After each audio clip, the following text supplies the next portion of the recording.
fine. Okay, is it visible, students? So let's start. Okay, perfect. Shabash. Previously we ended on the lecture that was diffusion. अब diffusion क्या था, उसके factors के ऊपर हमने बात की. एक overview जल्दी से कर लेते हैं कि diffusion is the mixing up of molecules to form a homogeneous mixture. एक homogeneous mixture बनाने के लिए what it is, एक same mixture बनाने के लिए, एक homogeneous mixture बनाने के लिए we use the concept diffusion. Then इसके different factors थे, size of molecules था. बेटा इसको मैंने correct कर दिया. Kindly take notice of this. Typing error था last time, ये वाला कि size of molecules बड़ा होगा, bigger size of molecules तो diffusion less होगी, क्योंकि it will be difficult for them to roll on या mix in करने के लिए उनको difficulty होगी. ठीक है. Then हमने temperature के ऊपर गुफ्तगू की कि ज़्यादा temperature होगा तो particles will gain more energy, and when they will gain more energy, what will happen? This will happen कि उनके जो diffusion का rate है that will become faster. Today we are going to study about density. Density का जो concept है students बड़ा technical है. You need to pay attention regarding it because density is similar. It's the same concept in all the three states of matter, चाहे वो solid है, liquid है या gas है. तो जो कॉन्सेप्ट है डेंसिटी का, सबसे पहले तो डेंसिटी की डेफिनेशन देखते हैं कि what is actually the definition of density. So density is defined as mass per unit volume. Physics में आप लोग बड़ी डिटेल में इसको पढ़ते हैं, फर्स्ट चैप्टर में गालिबन, I am not sure about it. Density is equal to mass over volume. Okay, where mass has different units varying from gram till kg. अगर थोड़ा किसी छोटे ऑब्जेक्ट की डेंसिटी लेनी है, फॉर एग्जांपल अगर वाटर की डेंसिटी आपने मेजर करनी है तो you will use mass as grams, gm, gm. और वॉल्यूम अगर ग्राम्स में है mass तो वॉल्यूम होगा आपका सेंटीमीटर क्यूब के अंदर. तो अल्टीमेटली यूनिट क्या बन जाते हैं फिर डेंसिटी के, केमिस्ट्री में बता रहा हूं. वैसे तो किलोग्राम पर मीटर क्यूब भी हो सकते हैं, लेकिन चूंकि केमिस्ट्री में we are dealing on smaller scale, जैसे कि वाटर है, देन ऑयल को we are dealing, then something else we are dealing. So what happens कि हम इसके यूनिट्स जो हैं ये ग्राम पर सेंटीमीटर क्यूब हो जाएंगे. इसको इस तरह लिखते हैं, ग्राम सेंटीमीटर नीचे प्लस के साथ है उसका क्यूब, अब ऊपर जाके क्या हो जाएगा -3. ओके, सो ग्राम पर सेंटीमीटर क्यूब. अब आपने याद रखना है कि what is density. Density is defined as mass per unit volume. Mass per unit volume, इसको आप आसान लफ्जों में conventionally you can say it as इसको इस तरह भी कह सकते हैं as well, that density is the ratio of mass and volume. Density is the ratio of mass and volume. देखें जब भी रेशियो लेते हैं तो डिवीजन हो जाता है ना, तो ये ratio of mass and volume की है. ठीक है. अब सबसे पहले तो आपको एक वाटर की डेंसिटी याद होनी चाहिए जो कि बड़ी सिंपल है, 1 ग्राम पर सेंटीमीटर क्यूब, क्योंकि इसी के रेफरेंस से आगे सारी डेंसिटीज वी मेजर. इससे पहले कि हम थोड़ा सा न्यूमेरिकल फॉर्म में जाएं कि वाटर की डेंसिटी 1 ग्राम पर सेंटीमीटर क्यूब है, तो बाकी ऑब्जेक्ट्स की कैसे पता चलेगा कौन सा सिंक कर जाएगा, कौन सा फ्लोट करेगा वाटर के सरफेस के ऊपर. तो let's see what happens to the density. Okay, liquids की डेंसिटी जो होती है वो सॉलिड से कम होती है, और सॉलिड्स की डेंसिटी सबसे ज्यादा होती है. ओके, और गैसेस की सबसे कम होती है, बीच में लिक्विड आता है कहीं. तो कॉन्सेप्ट ये है मेरे बच्चों, कॉन्सेप्ट समझें. कॉन्सेप्ट इज दिस, जिसकी डेंसिटी जितनी ज्यादा होगी, वाटर के रेफरेंस से बात कर रहा हूं, जिसकी डेंसिटी जितनी ज्यादा होगी वो सिंक कर जाएगा. फॉर एग्जाम्पल ये पिंग पोंग बॉल देखें, ये सॉलिड स्टेट में है, ये सारे लिक्विड्स हैं बच्चों, ये सारे लिक्विड्स हैं. इसके ऊपर भी अभी गुफ्तगू करते हैं. ये फ्लोट कर रहा है, इसका मतलब ये हुआ कि इसकी डेंसिटी वाटर से कम है, वाटर से जिसकी डेंसिटी कम होगी वो फ्लोट करेगा, और जिसकी वाटर से डेंसिटी ज्यादा होगी वो सिंक कर जाएगा। जैसे कि ये बोल्ट को देखें, ये बेस पे देखें, कील, एक नट या bolt, when you put it in a glass of water, तो व्हाट विल हैपन, वो सिंक कर जाता है, वो उसके जो है बॉटम के ऊपर चला जाता है। इसका मतलब ये हुआ कि उसकी डेंसिटी जो है, let me repeat my self, उसकी जो डेंसिटी है इस बोल्ट की, वो पानी से ज्यादा है कि पानी से कम है? पानी से कम है, सॉरी पानी से ज्यादा है, यस पानी से ज्यादा है, तो इसलिए सिंक कर गया बॉटम के ऊपर। आई विल रिपीट अगेन, जिसकी डेंसिटी ज्यादा है वो सिंक कर जाएगा, जिसकी डेंसिटी कम है वो फ्लोट करेगा। जैसे कि आप, अच्छा मुझे बताएं, ऑयल जो है वो पानी पे फ्लोट करता है कि पानी ऑयल पे फ्लोट करता है? ऑयल फ्लोट करता है ना पानी के ऊपर। आपने देखा समुद्र की सतह के ऊपर ऑन द सी लेवल्स आग लग जाती है, ठीक है, let me see, yes oil, oil float कर, शाबाश students, very good, keep it up, 9th class, you are doing really great, शाबाश, जीते रहें। ओके, जो है ऑयल जो है, oil floats on the surface of water. अब मैं आपको ऑयल की अगर डेंसिटी बताऊं, वाटर की डेंसिटी याद रखें 1 ग्राम पर सेंटीमीटर क्यूब है। तो टेक्निकली इस कॉन्सेप्ट से हमें लगता है कि चूंकि ऑयल जो है वो पानी के ऊपर फ्लोट करता है, ऑयल जो है पानी के ऊपर तैर रहा है, तो उसकी डेंसिटी तो कम होनी चाहिए, ऐसा ही है, उसकी डेंसिटी पानी से कम होनी चाहिए, इसलिए तो वो फ्लोट कर रहा है। तो जब आप ऑनलाइन सर्च करें, आप जब कुछ पेपर्स में भी लिखा होता है कि ऑयल की जो डेंसिटी है वो 0.91 से लेकर 0.93 के बीच में होती है, जो कि 1 से कम है। हमने न्यूमेरिकली भी प्रूव कर दिया कि चूंकि ऑयल, वाटर की डेंसिटी 1 ग्राम पर सेंटीमीटर क्यूब है और ऑयल की डेंसिटी 0.93 से लेकर 0.91 के बीच में होती है, तो ऑयल की डेंसिटी कम है, इसलिए oil floats on water. Oil जो है वाटर के ऊपर फ्लोट करता है। ये बात सबको समझ आती है? शाबाश। इसी का ऑपोजिट भी है। वो बोल्ट की अगर एग्जांपल है, आपकी स्क्रीन के ऊपर देखें बच्चे, बोल्ट की अगर एग्जांपल है, इसकी डेंसिटी का क्या बारे में क्या ख्याल है? इसकी डेंसिटी ज्यादा होगी, किससे? वाटर से। इसकी density will be more than that of water. Clear होता है कॉन्सेप्ट? शाबाश। So what is density again? Density is defined as mass per unit volume. आपके केमिस्ट्री में इसका जो कॉन्सेप्ट है, इसका कॉन्सेप्ट इस तरह से है कि इसके यूनिट्स ग्राम पर सेंटीमीटर क्यूब हैं। फिर से रिपीट कर देता हूं, जिसकी डेंसिटी ज्यादा होगी, जिसकी डेंसिटी ज्यादा होगी वो सिंक कर जाएगा, और जिसकी डेंसिटी कम होगी वो फ्लोट करेगा, जैसे ऑयल एंड वाटर के केस में। ये देखें जरा, डेंसिटी की जरा बड़ी परफेक्ट एग्जांपल है। इस डायग्राम को देखें, ये ब्लू जो है ये मोस्ट डेंस है, इसलिए नीचे आ गया लिक्विड।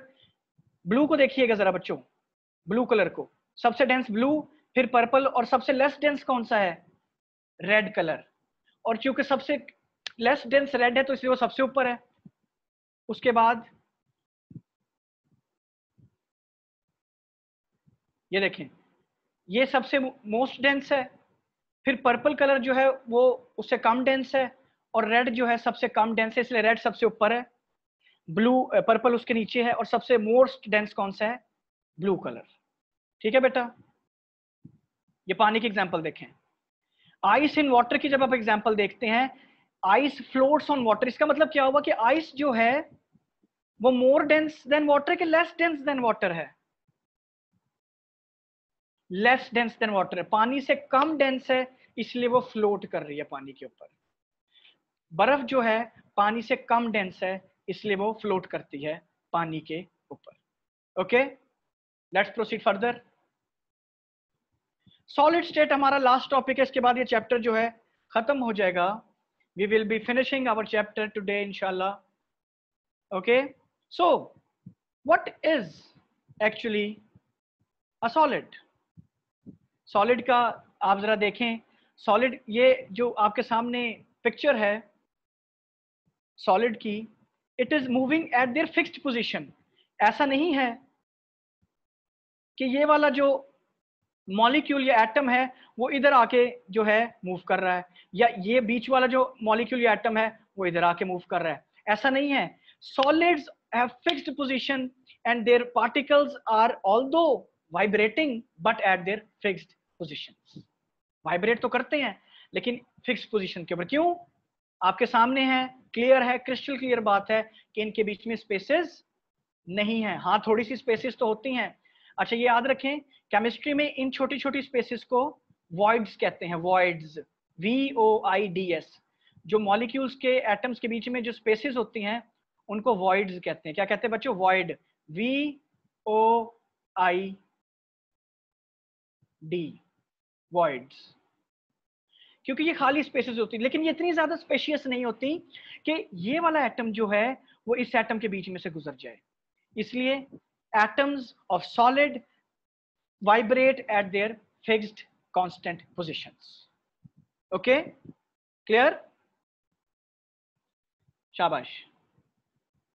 इसकी टिपिकल प्रॉपर्टीज क्या है? सॉलिड देखें, सॉलिड जो है वो मेल्ट करता है। Solid, what solid does? Solid melts. इसकी बड़ी अच्छी एग्जांपल है जो हमने फ्रीजिंग के टाइम के ऊपर हमने जो what we say, yes, at the time of freezing the ice or the water that we put it in the freezer, वो तो अब तक आइस क्यूब बन चुका होगा। अब उसको मैं निकालता हूँ, आइस क्यूब को मैं उसको एक ग्लास ऑफ वाटर में, ग्लास में ऐड करता हूँ, चले वाटर में नहीं, ग्लास में ऐड करता हूँ, उसको हीट करता हूँ। क्या होगा? जो सॉलिड के पार्टिकल्स थे वो एनर्जी गेन करना शुरू कर देंगे। अब जब वो एनर्जी गेन करना शुरू कर देंगे तो वो वाइब्रेट करना शुरू कर देंगे, और when they will start to move vibrate faster and faster, तो क्या होगा? वो एक दूसरे के साथ स्ट्राइक करके कोई उसको उधर धक्का दे रहा है, कोई एक एटम को दूसरे को उधर धक्का दे रहा है, और एक टाइम आएगा कि उनकी एनर्जी इतनी ज्यादा हो जाएगी कि उनकी आपस की इंटर मॉलिक्यूलर फोर्सेस जो थी, जो इकट्ठे जिन्होंने रखा हुआ था, वो टूट जाएंगी, वो वीकन हो जाएंगी, और सॉलिड जो आपके इसमें कन्वर्ट हो जाएगा, एक दूसरा लिक्विड में कन्वर्ट हो जाएगा। ऐसा टेम्परेचर जिसके ऊपर सॉलिड और लिक्विड को एग्जिस्ट करते हो एट द सेम टाइम, यानी कि सॉलिड भी हो और लिक्विड भी हो एट द सेम टाइम, उस टेम्परेचर को हम मेल्टिंग पॉइंट कहते हैं। जैसे कि हमने प्रीवियसली पढ़ा कि फ्रीजिंग पॉइंट, बॉइलिंग पॉइंट क्या है? When liquid and gaseous state coexist at the same time. तो similarly when solid and liquid are coexisting at the same time, इसको हम मेल्टिंग पॉइंट कहते हैं।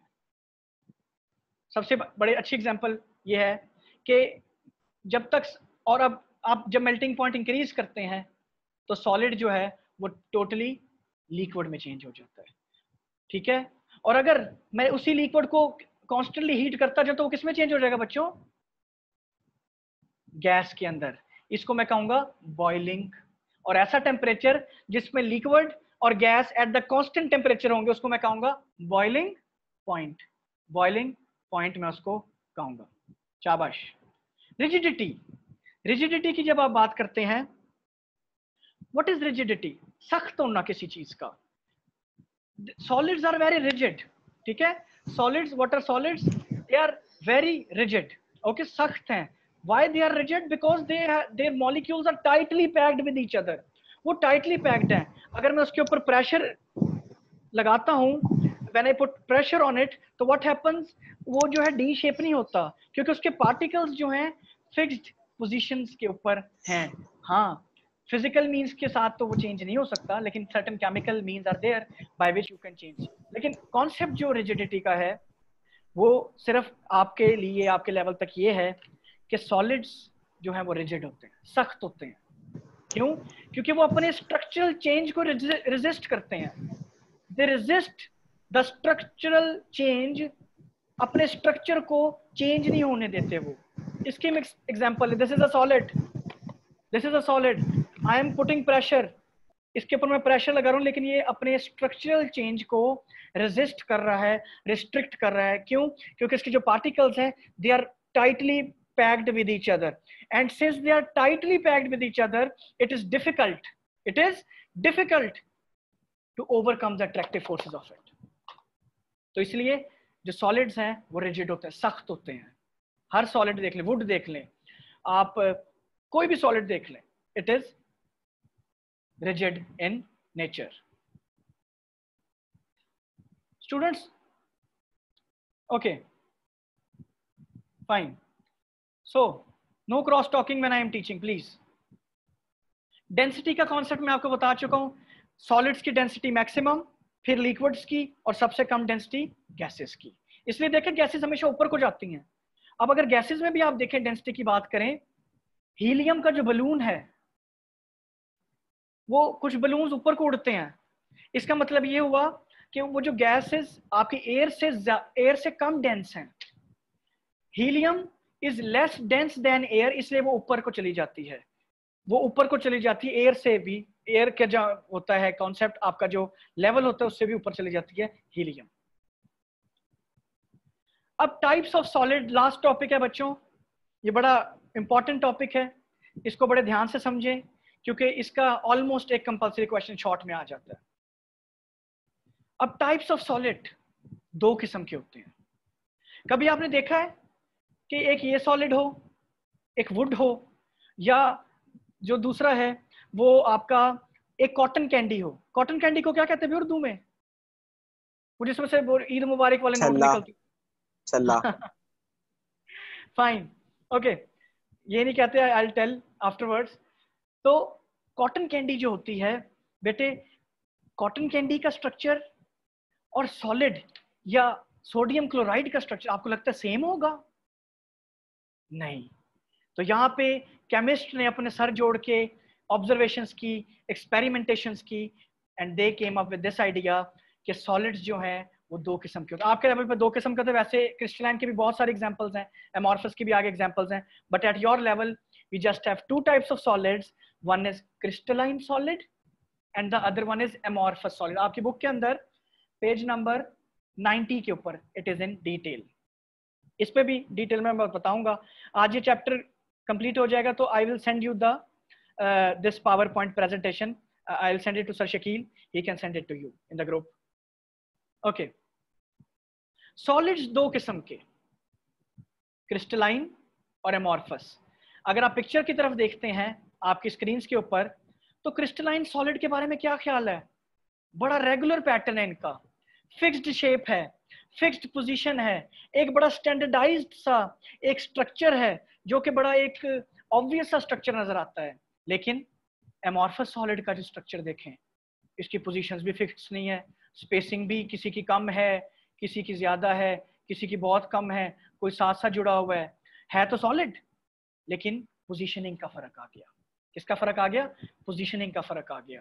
अब हम डिटेल में देखते हैं कि क्रिस्टलाइन सॉलिड का स्ट्रक्चर के बारे में क्या कहते हैं, केमिस्ट्री क्या कहती है, और एमॉर्फस सॉलिड के स्ट्रक्चर के बारे में केमिस्ट्री क्या कहती है। क्रिस्टलाइन सॉलिड्स की जब आप एग्जांपल लेते हैं मेरे बच्चों, तो क्रिस्टलाइन सॉलिड देखें जरा, सोडियम क्लोराइड की अगर आप एग्जांपल लेते हैं, जरा मुझे बताएं सोडियम क्लोराइड जो है वो आयनिक बॉन्डिंग करता है कि कोवलेंट बॉन्डिंग करता है बच्चों? जल्दी से बताएं, जल्दी से, शाबाश। जो सोडियम क्लोराइड है वो है आपका आयनिक बॉन्डिंग करता है, वेरी गुड, शाबाश। जब आयनिक बॉन्डिंग करता है सोडियम क्लोराइड तो व्हाट हैपेंस, दिस हैपेंस कि सोडियम क्लोराइड का एक बड़ा फिक्स्ड स्ट्रक्चर आ जाता है, ये एग्जैक्ट स्ट्रक्चर है। अब आप कहेंगे साइंटिस्ट को ख्वाब आया था कि एग्जैक्ट स्ट्रक्चर ये है, तो बेटा बड़ी डिफरेंट टेक्निक्स होती हैं, एक्सआरडी है, एक्सरे डाइफ्रैक्शन है, जीसीएमएस, फिर आपका क्रोमेटोग्राफी टेक्निक्स होती हैं जिससे स्ट्रक्चर एलुसिडेशन की जाती है। एलुसिडेशन का मतलब स्ट्रक्चर को देखा जाता है, एनालाइज किया जाता है, इनके डिफरेंट पैटर्न्स बनाए जाते हैं, आईआर है, एफटीआईआर है, एचपीएलसी है, यूवी स्पेक्ट्रम है, ये सारी टेक्निक्स हैं जिससे आप एक एनालाइज कर सकते हैं अपने स्पेक्ट्रम को, एचपीएलसी भी है। Okay, structure elucidation. तो NaCl का स्ट्रक्चर जो है बड़ा फिक्स्ड पैटर्न के साथ है, एक फिक्स्ड ज्योमेट्रिक शेप है, इसको हम कहते हैं क्यूबिक शेप। क्या कहते हैं? Cubic shape. These are the most common types of solids. Their characteristics are what we associate solids with. They are firm. Firm का मतलब यानी कि rigid होते हैं, जो कि हमने पहले पढ़ चुके कि ये rigid होते हैं. They have a definite and fixed shape, are rigid and incompressible. इनको compress करना generally have geometric shapes and flat faces. इसकी ज्योमेट्रिक शेप जो है NaCl की वो क्यूब है। क्या है बेटा? क्यूब लाइक स्ट्रक्चर है इसका। इसको क्रिस्टल लैटिस भी कहा जाता है। 3D फॉर्म में जब स्ट्रक्चर्स आते हैं आयनिक कंपाउंड्स के, उनको क्रिस्टल लैटिस भी कहा जाता है। अब डायमंड का जब आप स्ट्रक्चर देखते हैं उसको जायंट क्रिस्टल लैटिस कहा जाता है। डायमंड है, मेटल्स हैं, सॉल्ट्स है। Crystals we must understand their structure. ये क्रिस्टल है एक सोडियम क्लोराइड का, एक एटम का क्रिस्टल है NaCl का। और ये देखें, ये सारे जो है ये जो सोडियम क्लोराइड का स्ट्रक्चर है, this is of immense importance. ठीक है, ये अपने आप को इस तरह अरेंज कर देते हैं कि एक रेगुलर पैटर्न बन जाता है, जिसको हम क्रिस्टलाइन सॉलिड कहते हैं, जिसका फिक्स्ड पैटर्न है, जिसको आप चेंज नहीं कर सकते। ये नहीं कि अगर आप मरी चले जाएं या आप कहीं और चले जाएं, यूके चले जाएं, तो NaCl का स्ट्रक्चर चेंज हो जाएगा। नहीं, NaCl का structure will be fixed. Okay, fixed structure है। जबकि दूसरी जानिब when you talk about amorphous solid, जिनका स्ट्रक्चर फिक्स्ड नहीं है, जिनके रिजिड तो होते हैं ये, लेकिन इनकी एक वेल डिफाइंड शेप नहीं होती। बच्चों, ये कॉमन चीज जो है एमॉर्फस सॉलिड में और क्रिस्टलाइन सॉलिड में वो ये है कि दोनों ही रिजिड हैं, दोनों ही सख्त हैं, लेकिन जो है इनकी शेप जो है वो वेल डिफाइंड नहीं है। जैसे कि मैंने आपको कॉटन कैंडी की एग्जांपल दी और डायमंड की एग्जांपल दी, तो डायमंड या NaCl का स्ट्रक्चर जो है फिक्स्ड है। उसका 3D स्ट्रक्चर भी हो या 2D स्ट्रक्चर हो, या you draw it on a paper, what is happening, this is happening that there structure is fixed. But on the other hand cotton candy का स्ट्रक्चर, ऑल्दो काइंडली टर्न, ये इनका well defined structure नहीं होता। ये इनके rigid तो होता है, सख्त तो होता है, बट वेल डिफाइंड नहीं होता। इनका एक फिक्स्ड शेप्स नहीं होती, तो इसलिए इनको नॉन क्रिस्टलाइन कहा जाता है। इसलिए इनके जैसे क्रिस्टल के, अभी जैसे हमने सोडियम क्लोराइड की एग्जांपल देखी थी, इसका क्रिस्टल, इसके कोने थे, इसके एजेस थे, ये देखें ये एजेस हैं, ये इसके कोने बनने हैं। लेकिन एमॉर्फस सॉलिड्स के एजेस नहीं होते, इनके कोने नहीं होते। इसलिए एक और एग्जांपल है कि ये नॉन क्रिस्टलाइन है। एमॉर्फस भी कहा जाता है इनको, नॉन क्रिस्टलाइन सॉलिड्स भी कहा जाता है।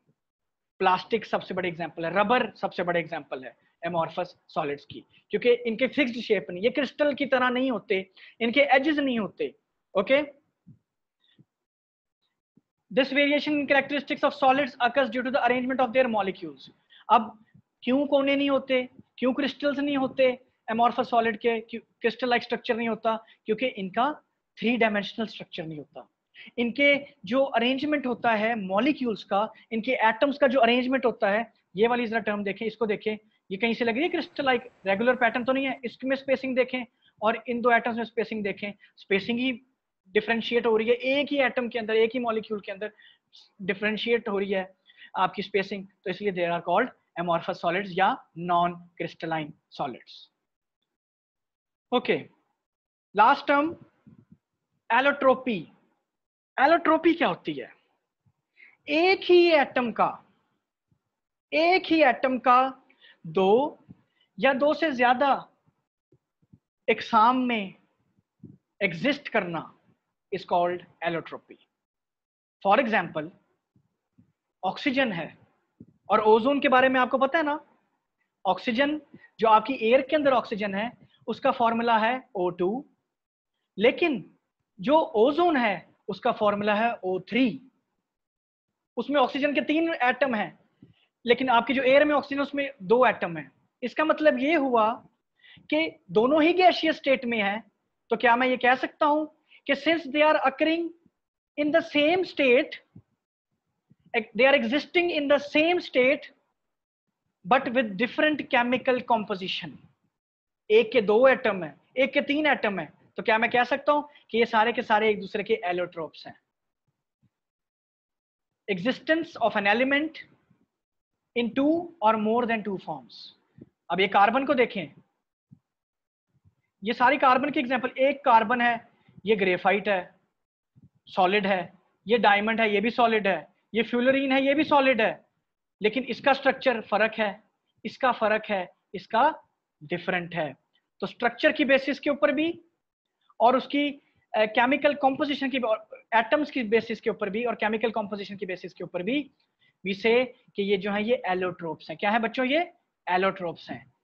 एक ही एलिमेंट का दो या दो से ज्यादा किस्मों में एग्जिस्ट करना एलोट्रोप कहलाता है। क्या कहलाता है? एलोट्रोप। और इस प्रोसेस को हम एलोट्रोपी कहते हैं।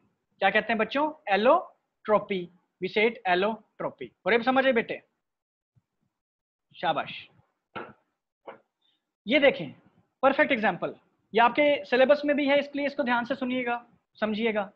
O2 जो है ये गैस है, ये ऑक्सीजन एयर में है जो, और ये O3 ओजोन इसको कहते हैं, ये भी गैस है।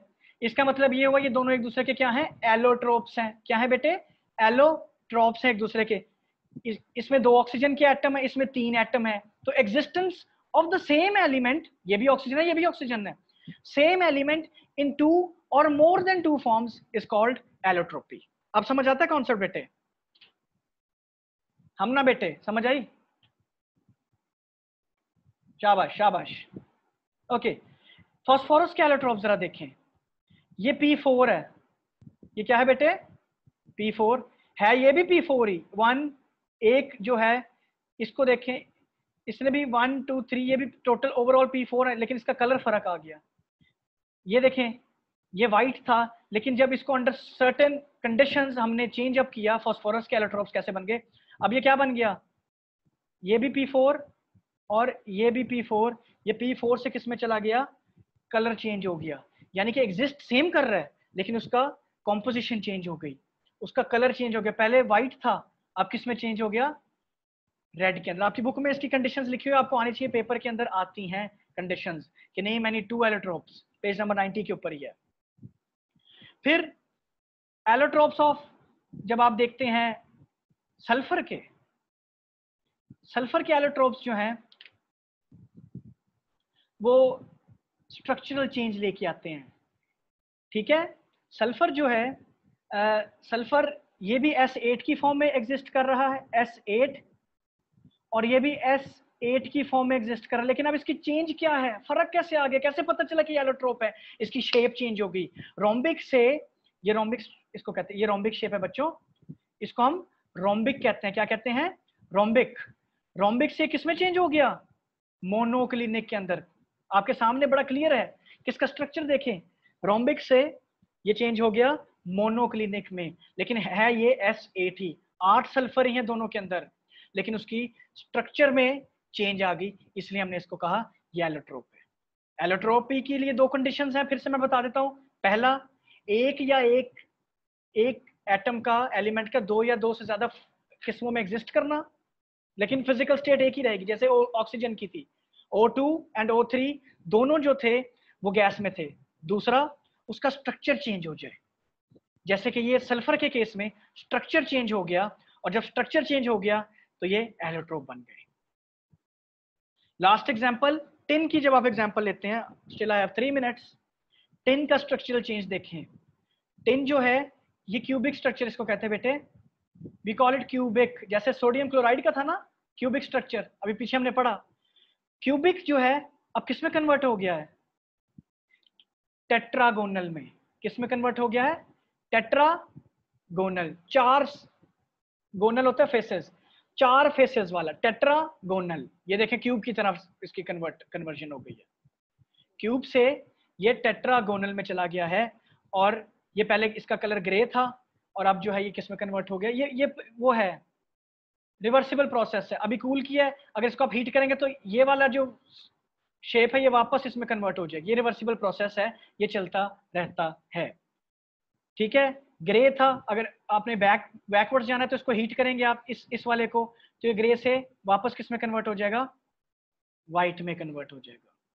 ठीक है, तो ये दोनों एक दूसरे के एलोट्रोप्स हैं। आपके सिलेबस के अंदर टिन के एलोट्रोप्स हैं, सल्फर के, फिर आपके फॉस्फोरस के, कार्बन के अगर आपको आते हैं तो अच्छी बात है, लेकिन ऑक्सीजन के भी एलोट्रोप्स आपको आने चाहिए। 2 एलोट्रोप्स ऑक्सीजन के, फिर P4 से P8 में क्या, P4 से रेड से वो बन जाता है आपका व्हाइट, या व्हाइट से रेड, दोनों केसेस में पॉसिबल है। देन जो टिन है आपका वो ग्रे से व्हाइट में कन्वर्ट हो जाता है।